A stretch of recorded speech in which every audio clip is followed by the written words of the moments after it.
Thanks for joining up today. We'll be talking about our introduction to anatomy and physiology for our 201 section. This is our orientation that really helps us with the baseline of anatomy and physiology for our 201 section and also helps set the stage for 202. What we'll be looking at today then is the first slide deck that you have within the content portion of the site. And so what we're interested in first to start with is just this overview of anatomy and physiology. And naturally, to start with that, we need to define anatomy and physiology. So we look at anatomy as the study of structure. So in particular, the structure of the body is what we're interested in. And it has some subdivisions. We have gross or macroscopic, which would be regional, surface, and systemic anatomy. So gross anatomy are the items that we can see just without microscopes or additional aided vision. Microscopic, then, we would look at cytology, the study of cells, and histology, the study of tissues. Developmental, then, is important when we start to think about why and how have we become what we are as an adult. And within that, then, this look at our embryological development is really key in terms of understanding a lot about how tissues correspond to each other and how all of this comes together. So we'll be going in and out of some of these levels to gather our full comprehension. Some of the tools that we need to study anatomy then would be mastery of anatomical terminology, observation, manipulation, palpation, and auscultation. So when we think about mastery of anatomical terminology, what we're effectively saying is that we have to work within Greek and Latin, these languages that to most of us would be unfamiliar, and yet we can find a way to see common prefixes and roots and suffixes, all of these parts of a word that will help us to put together our knowledge of these items so that when we see completely new terms, we start to have some things to hold on to help us really comprehend what's happening. And we need to observe, manipulate, palpate, or touch, and auscultation then is to listen. So if we put on a stethoscope and listen to our heart, or we listen to joints that as they move, we can begin to put together some more of the pieces of the anatomy of these structures. Physiology, then, the study of function at many levels, I think of this as sort of like the Russian nesting dolls, the Matryoshka dolls. You take one out and you get a smaller one, smaller, all the way to a really small one. So we have to have this ability within physiology to focus at many different levels. So we have to be able to focus at a very visible, clear level that's outwardly apparent. And then we also have to be able to drill all the way down into a molecular level that will let us understand more about where a lot of the physiology is occurring.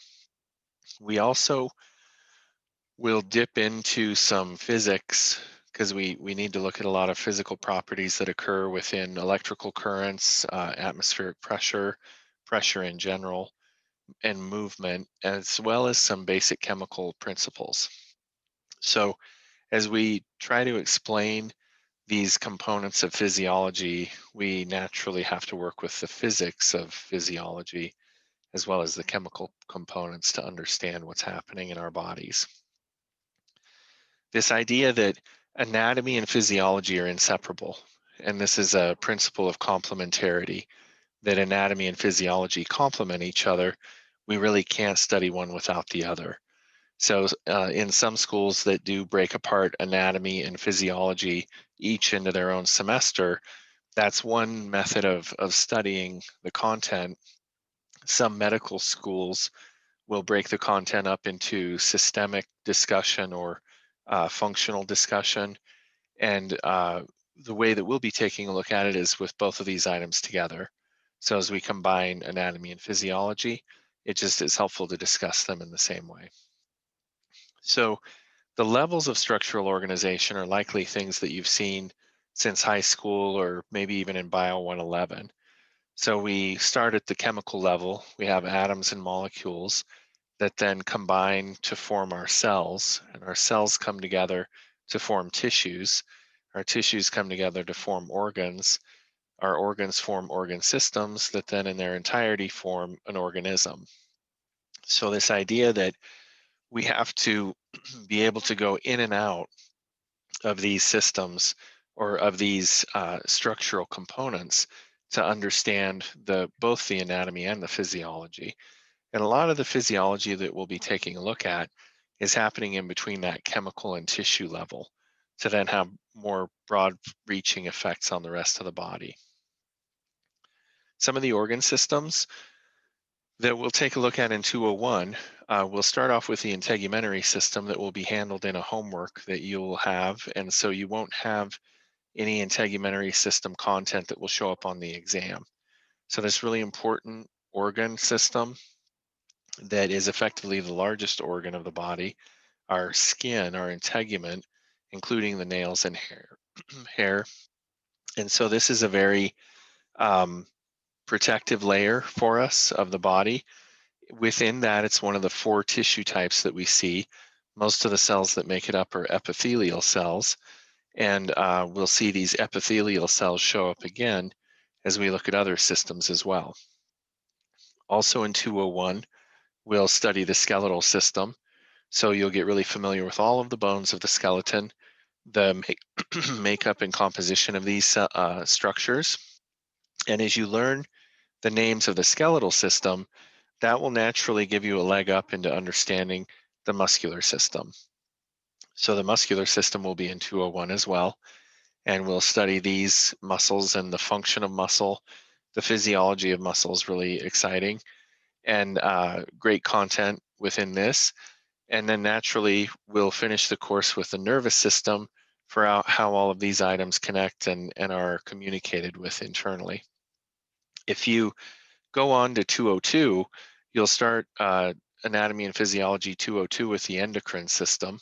So we jump off of this relationship between the nervous system and the endocrine system, and you really dive deeper into the endocrine system to start 202. You continue with the cardiovascular system, this fascinating system with a heart that beats 100,000 times per day and an incredible network of vasculature that keeps us running. Then moving into the immune system within the lymphatic system, this amazing system that has to circulate lymph fluid all throughout the body but doesn't have a heart of its own. It has to get its circulation through all of the 300 to 400 lymph nodes within it from the movement of the skeletal muscle. And so through that movement, it will actually then expel lymph fluid into the venous blood supply to remove any of these contagions out of our system. So really interesting system within the lymphatic system, and something that, to think about when you're ill, to make sure that you have plenty of fluids, and also to think about movement to help you rid yourself of contagions that may be within your system. The respiratory system, a really fascinating system all the way from upper respiratory to lower respiratory to all the way into these capillary beds within the alveoli being Latin for pocket. And so in 202, you'll take a look at these systems, gas exchange, pressure variables, really exciting things that allow us to breathe. Moving into the digestive system then, all the way from the mouth through the anus, a system that's lined with this epithelial tissue. So again, epithelium being about coating and protecting. The three other tissue types that we see then are connective tissue, muscle, and nervous tissue. So all of our organs have these four tissues that essentially interact within each of these systems. And the only major tissue types that we'll see, the major categories are those four. So epithelial, connective, muscle, and nervous. So everything will fit within one of those categories. So you may ask yourself, where does the skeletal system fit? We would actually say that that would fit within connective tissue. If you ask yourself, is blood considered to be a tissue? We would say yes, it actually is. Because of the fibrin protein that's within it, it's considered to be a connective tissue as well. So just some interesting things there, sort of a tangent off of the digestive system.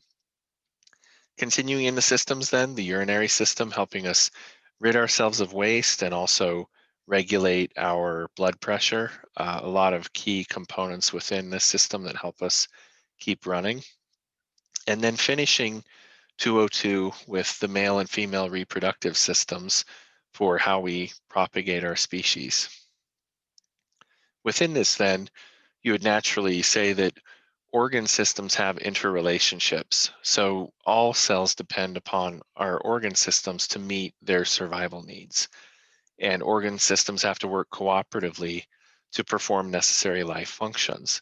It just makes sense that we don't really have an organ system that is just operating on its own. This is very much an interrelated system that we have within each of our bodies.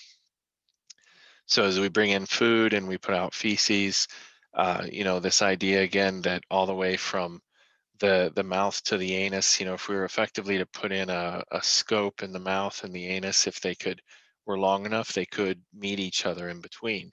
So we need to line that system with a protective barrier that would be epithelial tissue that goes all the way then out the mouth and all through the skin to help protect us from our external environment.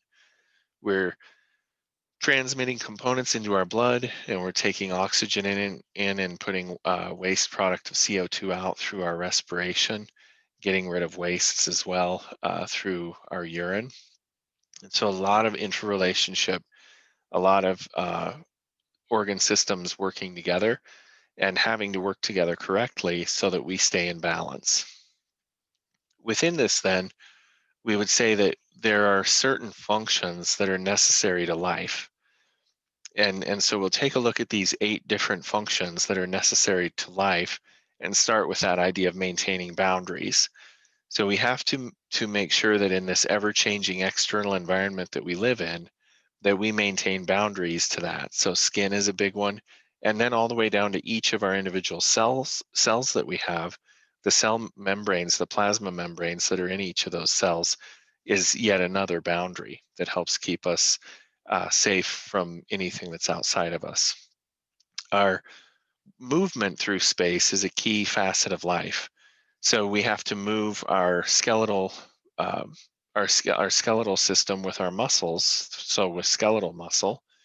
And then we also need to move substances within the body. So we need to move blood, we need to move lymph, we need to move boluses of food. So smooth muscle is helping to move food, cardiac muscle is helping to move blood. We need to be responsive to our environment. So we will be affected by a number of different stimuli, and we need to be able to respond to those stimuli to maintain life. And so we have to have a withdrawal reflex. If we put our hand on something that's really hot, we immediately remove just instinctively. We have to control our breathing rate, for instance, being responsive to oxygen levels that we have. We have to digest foodstuffs that we take in so that we can utilize the molecules within those foodstuffs that we then take a look at metabolism with. So metabolism, when you've looked in like Bio 111 and you've dug into glycolysis or the Krebs cycle or citric acid cycle, the electron transport chain, this idea that we can break components down and build components up. So catabolism is the breakdown of these components, and anabolism, or if you've heard of anabolic steroids, is the building up of other components. So say we break down glucose, we catabolize it, and we take the energy off of the links between the C6H12O6 molecule, and then we go ahead and convert that into other elements that we need, like adenosine triphosphate and a variety of other elements that we build from that. So we anabolically build other components with these proteins. Excretion then, for all of these items that we take in, we have to remove the waste that come from them. Reproduction is a key component of life. And so we have to produce offspring, and then those offspring need to be able to grow. So they need to increase in size and as an organism to be able to participate in the world that we live in. And so these 8 functions would be what we would consider to be the necessary functions that we would use to define life. When we take a look at a shorter time frame, we think about survival needs. So these are components that we're going to need uh, very regularly in order to just survive. So we're going to need nutrients fairly regularly. So we have to be able to have energy to keep our bodies working. We need oxygen. If we're without oxygen for 4 minutes, a little over 4 minutes, we will start to have organ failure, particularly death of brain cells. We need water. If we're without water for a day to then even 4 days, we start to run into some really serious problems within the body. We have to have a normal temperature range. Otherwise, if our temperature goes too high, we can almost cook our organs and cause them to fail. If our temperature goes too low, we can shock our organs and almost shut them off. And then we have to live within appropriate atmospheric pressure. So here in Colorado, if we consider 1 atm, 1 atmosphere, to be the pressure that of all of the oxygen and nitrogen and other components within the atmosphere molecules that would weigh us down at sea level, we have fewer of those molecules the higher we go into the atmosphere. So here in Colorado, we're at around maybe zero point 0.8 of an atmosphere. But if we go into the ocean, we increase atmospheres dramatically. And so when we go beyond 1 atmosphere in either direction, we start to have impacts to the body. So too deep into the ocean and we're crushed. If we go too high, say into the stratosphere, without a pressurized capsule, we explode. So we're in a really finite space for the pressure that we can withstand here on planet Earth. It's really special to be able to exist in the way that we do around 1 atmosphere. This whole concept of balance is the key concept of this entire lecture, which is homeostasis. So homeostasis, by definition, is really our ability to maintain a relatively stable internal environment despite continuous outside changes that we see in our external environment. And we're always in a dynamic state of equilibrium. We're always dynamically working to keep ourselves in balance, in homeostasis. Some of the ideas then around the control of homeostasis, these mechanisms that help us control our homeostasis, focus very much on a key type of variables that help us with that, and the relationship between our nervous and endocrine system to sense changes and then signal the need for change while creating action in the change through the endocrine system. So the components of a control mechanism, we'll look at an image that really lays this out nicely. We have to have receptors or sensors that can note a change. We have to have a control center, like the hypothalamus in the center of the brain, that can make decisions. And then we need to have an effector that can go ahead and exact the change that we need made to come back into balance. So within this, then, we sort of see this balance beam type of image. It starts out with a stimulus that occurs, and this is something that throws us out of balance. We then have a receptor that receives that signal and detects the change. It sends that change to our control center, the hypothalamus, that then sends a signal to an effector that will effectively go ahead then and help us come back into balance. So if we take a look at this then, we have the concept of feedback. So feedback within this then is what we're talking about. We're getting a signal and then we're going ahead and having some feedback to adjust that original signal. So negative feedback up to now, you may have thought of someone telling you something that you didn't like to hear. They gave you negative feedback. This is a different type of negative feedback. What we're talking about with negative feedback in the context of homeostasis is that we're negating the original stimulus. We're making that original stimulus more negative. So we're bringing ourselves back into balance by working against that original stimulus. Two examples that we look at within this are the regulation of body temperature and the regulation of blood volume. So here we are in balance within our temperature. If we get too cold and our body temperature falls, we have receptors in our skin that go ahead and send that message to the control center, to the hypothalamus, that then goes ahead and sends a message to effectors, which are our skeletal muscle, that will let us shiver and warm up and come back into balance. You may see this afferent pathway and efferent pathway. Whenever we see afferent, we think of ascending to the brain, so rising to the brain. Whenever we see efferent, we think exiting from the brain. So an afferent signal to the brain, and the brain sending an efferent signal to the muscles. We come back into balance through shivering, we get warmed up enough to be at a normal place of temperature. An alternative example would be stimulus's body temperature rises. So we have receptors in the skin that say temperature's rising, sends that afferent signal to the hypothalamus, that then sends a signal efferently to effectors or the sweat glands. We start to sweat, the sweat evaporates, and we come back into balance. So this idea of negative feedback is that whatever this original stimulus was, we negate that. So body temperature rising, we're going to negate that so body temperature falls and comes back to normal. To negate body temperature falling, we're going to negate that. We would expect that body temperature would rise. So negative feedback is one of the parts of homeostasis that helps keep us in balance. If we have a negative feedback, you'd expect then that we'd have a positive feedback, and we'll get to that in a second. One other form of negative feedback then is the regulation of blood volume by antidiuretic hormone. So if we take a look at this, we have sensors within our blood vessels in the kidneys that tell us when we have a drop in blood volume. So sometimes you might say, I'm dehydrated or you're low on fluid.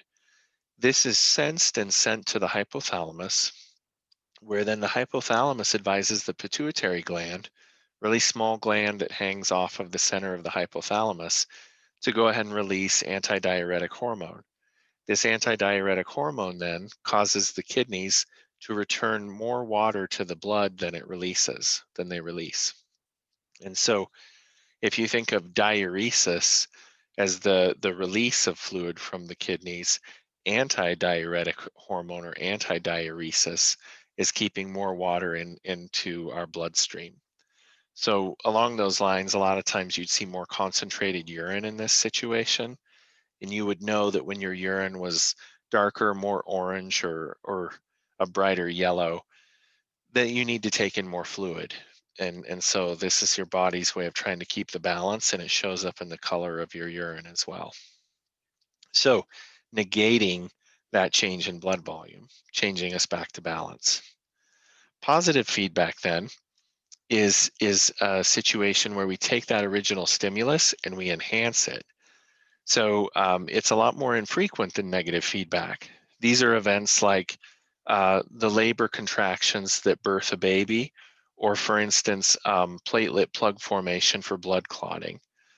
The enhancement of labor contractions by oxytocin is an example of this hormone that's released from the pituitary gland that then goes ahead on the contraction of the uterus and says, keep contracting, cascade that event until the baby's born, and then kick in a negative feedback loop to stop those contractions. So positive feedback loops are usually followed by a negative feedback loop to reset the system. The platelet plug formation and blood clotting is an example where you might think that the original stimulus is the cut in the vessel. And you would rightfully say, we don't want to enhance that cut. We actually want to have that close. And so how could this be the stimulus?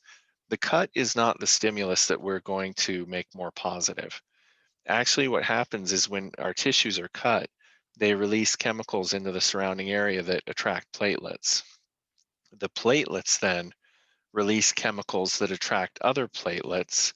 And what we see is that this platelet release of chemicals is the stimulus that we want to make more positive. So we have a break in a vessel, some kind of a cut or rupture, and the cells in that region go ahead and release a call for platelets. The platelets show up and release their chemicals that call for more platelets. This is the stimulus that we want to enhance. So we call more platelets into play until we've formed a platelet plug. Now, if this positive feedback loop continues, we will potentially form a clot that's big enough that it could break off, go to the brains and lungs, and kill us. And since we don't want that to happen, once these surrounding cells stop sending a signal for more platelets, that effectively initiates a negative feedback loop that stops the platelet plug formation, and we get just what we need. So, a positive feedback loop of building platelets into the cut that then is followed by a negative feedback loop that goes ahead and says, that's enough, we're sealed up, let's move on. Pretty ingenious. If we fall too far out of homeostasis, the ultimate fall out of homeostasis is death. And so when we have disturbances of homeostasis at a smaller level, then we would associate that with disease or getting sick. So a lot of times aging is one of the things that we see with a difficulty in terms of falling out of homeostasis. And this could cause more issues that compound on each other. And for instance, if we have positive feedback loops that run unchecked and don't have negative feedback loops to stop them, we could have issues like erratic heartbeats or fibrillation or problems in general function of the body that then end up being an ultimate fallout of homeostasis that may need surgery or pharmaceutical intervention if diet and exercise and those components don't help with the issue.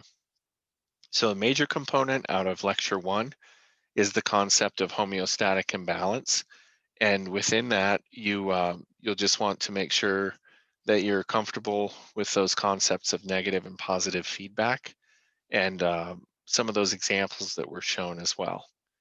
Thanks for joining on today, and I hope you have a great day.